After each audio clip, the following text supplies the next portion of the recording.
RAC में chapter 2 vapour compression cycle जो है कि पढ़ लिया हुआ है। और वो जो है एज ए आइडियल था, एज ए थ्योरेटिकल साइकिल था। अब जो है हम लोग एक्चुअल वेपर कंप्रेशन साइकिल के बारे में पढ़ेंगे, ठीक है। तो यहाँ पे कुछ मेजर जो है पॉइंट हैं जो कि थ्योरेटिकल या आइडियल साइकिल से सेपरेट होता है, ठीक है। एक्चुअल वेपर कंप्रेशन साइकिल, यहाँ पे पहला पॉइंट क्या कह रहा है, यहाँ पे देखिए, ये आपका जो है एक्चुअल वेपर कंप्रेशन साइकिल जो है कि आइडियल और थ्योरेटिकल वेपर कंप्रेशन साइकिल से कई कारणों से क्या है, अलग होता है, जो कि निम्न है। अब सबसे पहली बात ये है कि वहाँ पे हम लोग जो है कंडेंसर में और जो है इवोपरेटर में जो भी प्रोसेस होता था वो आइसोबारिक होता था। और ये जो आइसोबारिक प्रोसेस है ये इसमें प्रेशर कांस्टेंट रहता है। बट ये आइडियली जो है कि कहा गया है, ये आइडियली आपका थ्योरेटिकली वेपर कंप्रेशन साइकिल में बताया गया है, ठीक है। अब होता क्या है, जब हम लोग प्रैक्टिकली देखते हैं उसको, एक्चुअल में उसको देखते हैं वेपर कंप्रेशन साइकिल को, तो कंडेंसर में और इवोपरेटर में दोनों में जो है प्रेशर का ड्रॉप होता है, ठीक है, प्रेशर ड्रॉप होता है। और बाकी जो आपके डिस्चार्ज लाइन है, सक्शन लाइन है, उनमें भी जो है प्रेशर का ड्रॉप होता है। और रही बात कि उसमें जो है हीट एनर्जी का भी लॉस होता है, ठीक है, या फिर गेन ऑफ हीट एनर्जी और you can say loss of heat energy. तो ये हमें जो है देखने को मिलता है। अब इन्हीं सभी की वजह से ये जो माइनर जो आपके जो मेजर पॉइंट अभी जस्ट मैंने एक्सप्लेन किया हुआ है, इन्हीं की वजह से जो है साइकिल आपका थोड़ा जो है चेंज हो जाता है, ठीक है। अब यहाँ पे पहला पॉइंट क्या कह रहा है, एक्सपेंशन वाल्व में जाने से पहले कंडेंसर में लिक्विड रेफ्रिजरेंट सब कूलिंग होता है, ठीक है। यानी आपका जो लिक्विड रेफ्रिजरेंट है उसका सब कूलिंग होता है, किसमें, कंडेंसर में। अब बात यहाँ पे ये आती है, मैंने जस्ट पिछली क्लास में जो है कि मैंने बताया हुआ था कि कंडेंसर में जो कूलिंग मीडियम हम लोग यूज करते हैं वो या तो एयर होता है या वो वाटर होता है, ठीक है।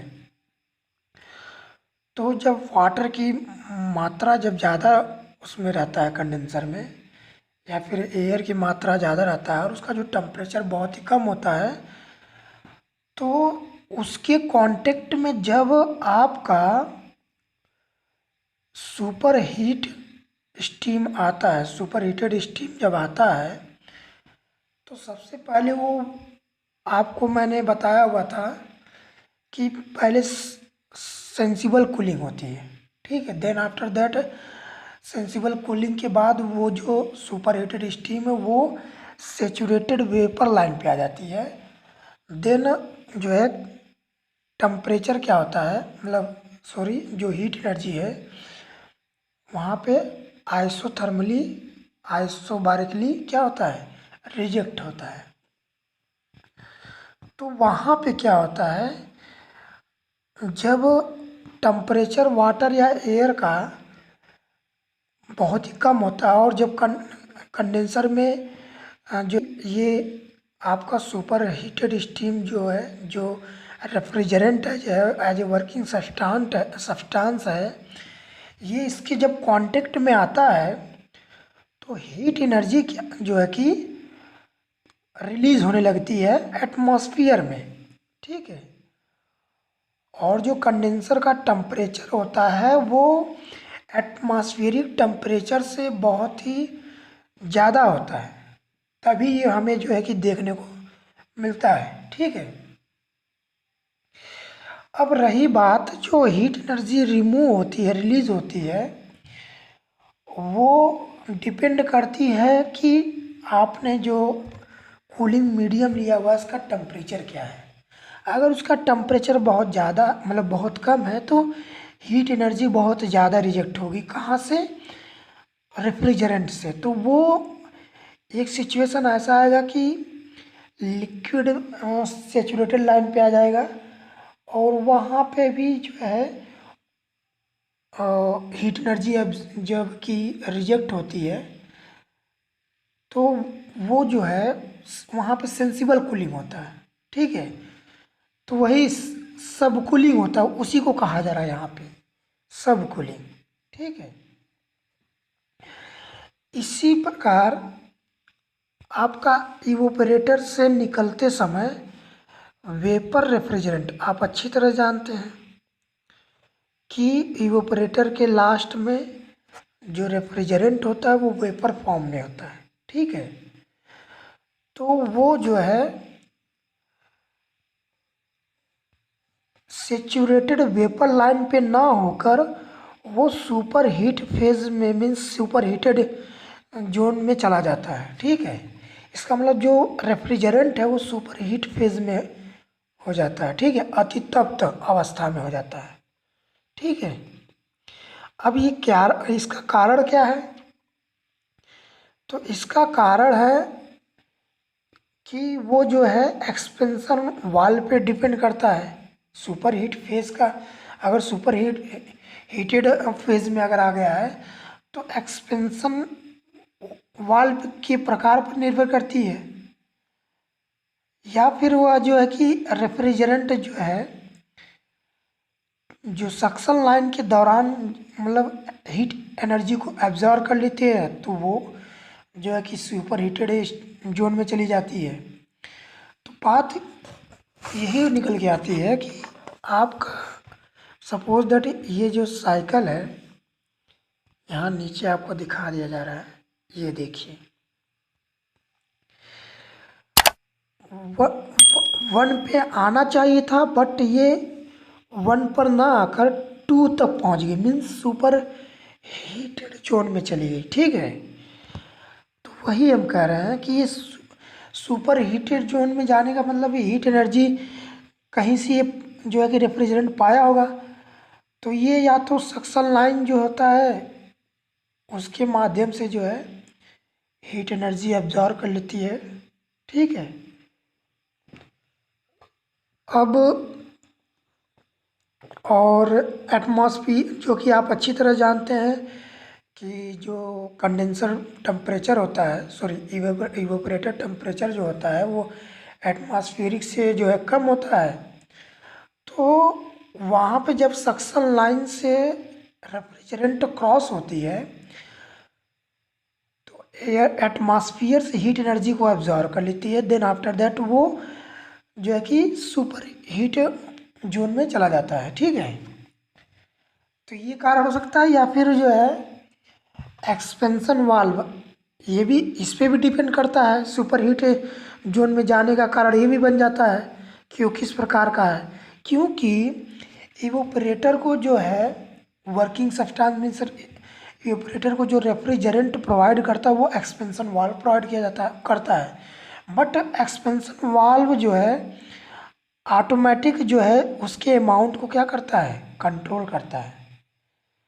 तो मान लीजिए 1 kg जो है रेफ्रिजरेंट को मतलब इवोपरेटर को प्रोवाइड किया, अब वो इवोपरेटर वहाँ पे अब जो अमाउंट तो जो उसकी मात्रा फिक्स हो गई, तो अब वो हीट एनर्जी जितना एब्जॉर्ब करती जाएगी उसका टेम्परेचर बढ़ता जाएगा। ठीक है। तो ये कारण बन जाता है। और एक कारण और भी हो सकता है कि इवोपरेटर के लास्ट में क्या होता है कि जब तुरंत बाद जब वो रेफ्रिजरेंट निकलता है तो इवोपरेटर के इंटरनल जो सरफेस होता है उसकी हीट एनर्जी जो है कि ज़्यादा होती है, तो वो क्या करता है हीट एनर्जी को जो है एब्जॉर्ब जो है कि वहाँ से रेफ्रिजरेंट हीट एनर्जी को एब्जॉर्ब कर लेती है। ठीक है, तो वहाँ से भी हीट जो है कारण ये बन जाता है कि जो कि वो पहुँच जाता है किसमें, सुपर हीटेड जोन में। ठीक है, चलिए नेक्स्ट पॉइंट क्या है। नेक्स्ट पॉइंट आपका है रेफ्रिजरेंट का कंप्रेशन ना ही आइसेंट्रोपिक और ना ही पॉलीट्रोपिक होता है। ये इम्पोर्टेंट पॉइंट है। आप जैसा कि जानते हैं कि 1 से 2 जो प्रोसेस होता है, हमने बताया था एडियाबेटिकली कंप्रेशन या आइसेंट्रोपिक कंप्रेशन जो कि वहाँ पे होता है। लेकिन यहाँ पे क्या होता है, हीट एनर्जी का आना जाना श्योर है। ठीक है, बट प्रोसेस क्या कर रहा है कि वहाँ पे आइसेंट्रोपिक मतलब ये एडियाबेटिक का मतलब हीट एनर्जी कांस्टेंट, बट ऐसा नहीं होता है। वहाँ पे क्या होता है, जब कंप्रेसर में जब उसको कंप्रेस किया जाता है तो वहाँ पे प्रेशर जो है वो ड्रॉप होता है। ठीक है, इनलेट मतलब कंप्रेसर के इनलेट पे भी और आउटलेट पे भी। तो इनलेट पे क्या होता है,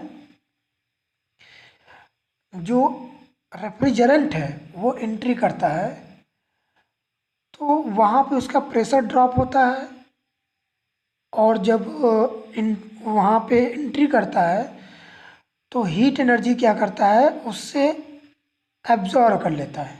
किससे, जब थ्रॉटलिंग वाल्व के थ्रू जो है इनलेट वाल्व में जो है एंट्री करता है तो वहाँ पे फ्रिक्शन के कारण हीट एनर्जी जो है बढ़ जाता है उसका। ठीक है,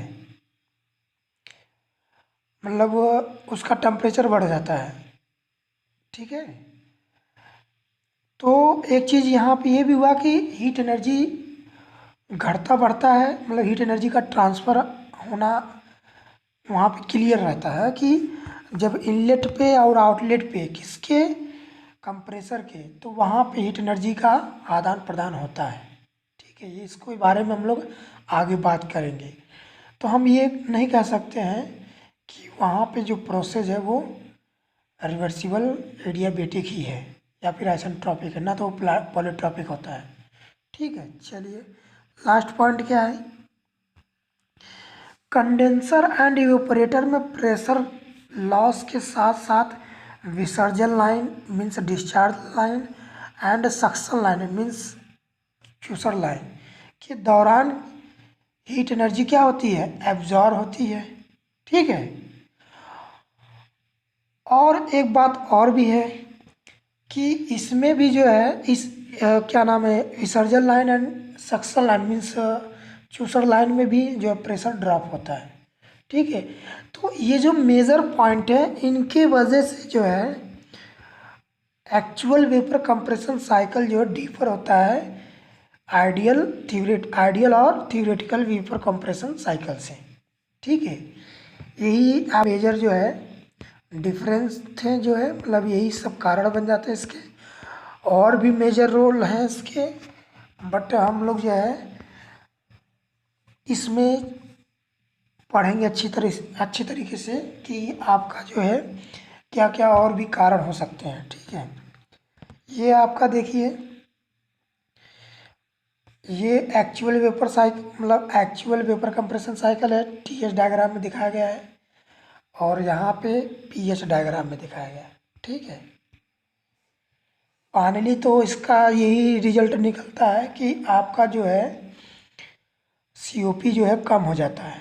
कारण यही होता है, कारण क्या होता है सीओपी कम होने का, क्योंकि अब हमने क्या बताया था कि रेफ्रिजरेंट जो है वो सुपर हीट जोन में चली जाती है, यानी यहाँ से ये देखिए आपका यहाँ से स्टार्ट हुई थी, यहाँ तक आई, तो इसका मतलब जो है रेफ्रिजरेशन इफेक्ट हमें बहुत ज़्यादा मिला। ठीक है, अब रेफ्रिजरेशन इफेक्ट ज़्यादा मिलने का मतलब वो जो आपका वेपर जो कंप्रेशन का जो है, सॉरी कंप्रेसर का जो वर्क है इसकी तुलना में बहुत ज़्यादा होता है। इसका मतलब रेफ्रिजरेशन इफेक्ट मतलब ठंडक के प्रभाव में वृद्धि तो होता ही है, लेकिन इसकी तुलना में जो आपका सुपर हीट जोन में जो रेफ्रिजरेंट पहुंचा है, अब वो कंप्रेसर में पहुंचेगा तो वहाँ पे जो है वर्क उसको ज़्यादा देना पड़ता है वहाँ पे। तो इसके अब यहाँ पे एक फाइनली एक बात ये भी निकलती है कि ये जो वर्क देना पड़ता है, अब जो हमें यहाँ पे रेफ्रिजरेशन इफेक्ट जो मिलता है उसमें जो वृद्धि देखने को मिलता है उसकी तुलना में जो कंप्रेसर में जो वर्क है उसमें जो वृद्धि होती है वो अधिक होती है। तो फाइनली क्या हुआ, आपका यही होता है ना कि COP क्या होती है, COP आपका यही होता है कि H1 माइनस H4 अपान H2 माइनस H1। तो ये बताइए, ये आपका रेफ्रिजरेशन इफेक्ट हो गया, तो इसमें वृद्धि होती ही है, लेकिन इसकी तुलना में ये जो वेपर कंप्रेशन सॉरी जो ये कंप्रेसर का जो वर्क है, जो वर्कनेट है वो ज़्यादा होता है। तो फाइनली ओवरऑल जो COP होती है वो क्या हो जाती है, कम हो जाती है। ठीक है, तो यही कंक्लूजन है। और जो है हम लोग नेक्स्ट जो है क्लास में इसके बारे में ये ग्राफ कैसे आपका निकल गया है इसको अच्छी तरीके से क्लियर करेंगे। ठीक है, बाकी कोई भी डाउट हो आप कमेंट सेक्शन में पूछ सकते हैं। It's okay, thank you so much.